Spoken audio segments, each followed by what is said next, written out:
Hello, Newton's law of gravitation in vector form. The question is why vector form is required. So let me tell you.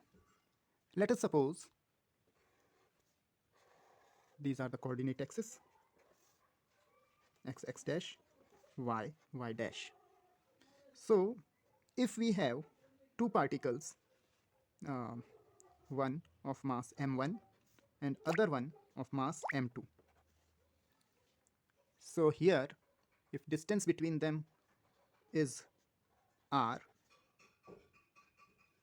then m1 will exert gravitational force on m2 along this direction.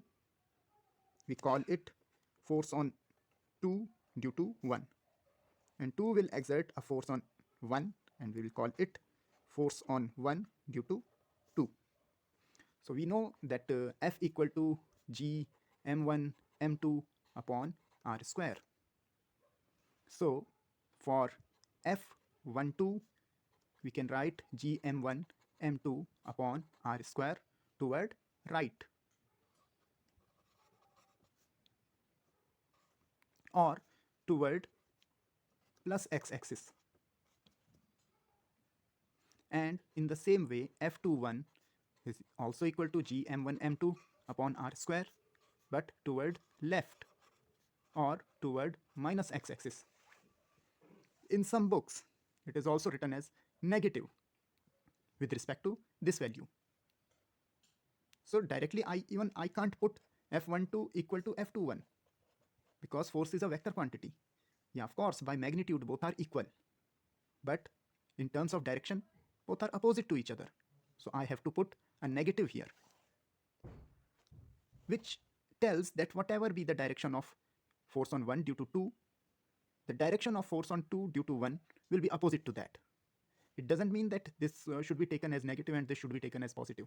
That is totally depend upon us. In this case, F12 is positive because we choose this axis as positive axis.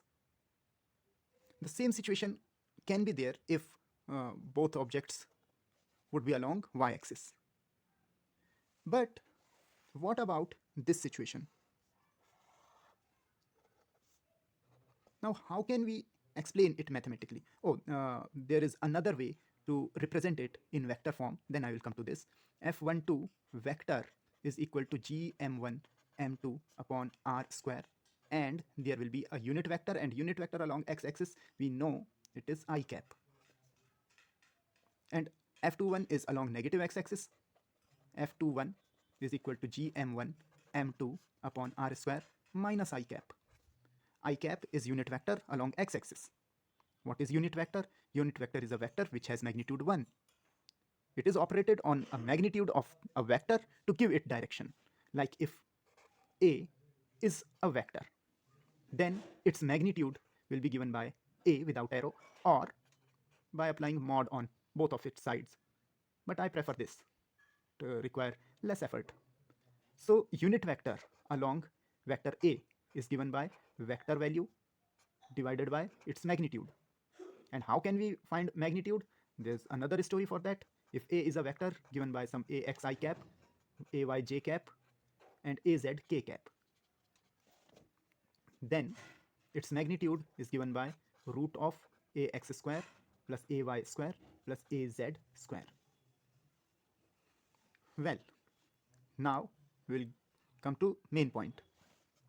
So let us suppose there are two charges, two point masses, m1 and m2, somewhere in the space. This time not specifically along x-axis or y-axis, but somewhere. So once again, we know that F12 will be given by G m1 m2 upon r square, and F21 will also be given by G m1 m2 upon r square. Nothing is new. But how can we explain about its direction? By drawing and saying, see the diagram.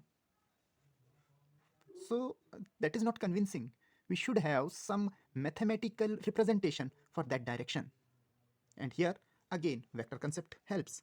So let us suppose, taking it as an origin, this is vector r1, position vector for this point, and this is vector r2, position vector for this point with respect to some fixed origin.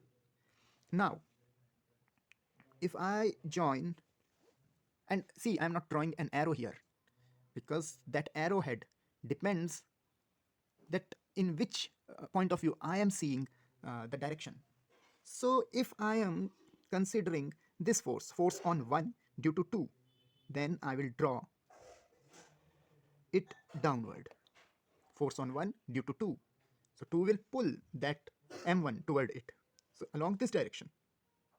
And now little bit more vector algebra there. So this is r1. This is some vector. I am right now not assigning it special name. I am just writing it r. And there is that r2. And according to triangle law of vector addition, two sides taken in order will be added vectorially and they will give resultant equal to third side that is out of order. So order is this one, and this is out of order. So from here, this r will be given by r2 minus r1. And as it is obtained by subtracting r1 from r2, we can substitute, we can put a subscript r1, r21, r2 minus r1. And a corresponding unit vector, a unit vector corresponding to this will be represented by r21 unit vector, which will be given by r21 upon r21. So we will put this unit vector here because right now it is just a number. It is just a number, just a magnitude. It must have some direction so that we can assign that direction. So we can say this force is along the unit vector r21. And where is that r21? It is along this. This is r vector, and this unit vector is associated with this vector. So that is why here also I'm writing r21. So we will multiply this numeric value or this magnitude with r21 unit vector. I can put here also r21, but that doesn't matter because it is just the magnitude. So whether you put this sequence here or not, it will not affect.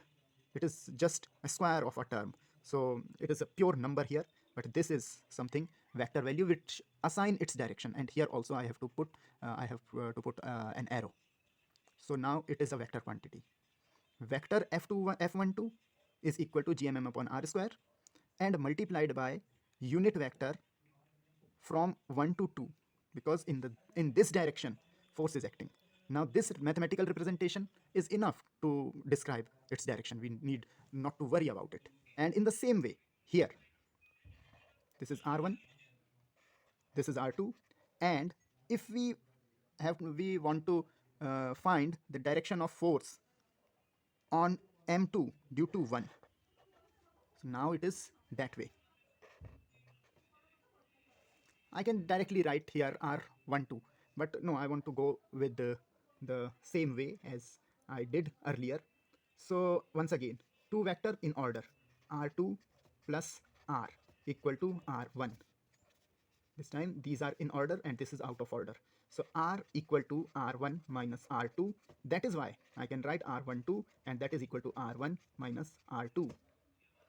So the corresponding unit vector is r12, which is r12 upon r12. So here in vector form, we have to multiply entire this thing with r12 cap. And it is clear that r12 unit vector is equal to minus r21 vector. Both are equal and opposite. So this term is equal to this term, but r12 is opposite to r21 is opposite to r12. So also, therefore we can say f12 is equal to minus f21, or vice versa, whatever you can say, because the whole thing is that both are equal and opposite. What does it imply? First thing, it implies that gravitational force exists in pairs. Means we can't say that there is a body and there is gravitational force. No, at least it requires two objects. And second thing, gravitational force follows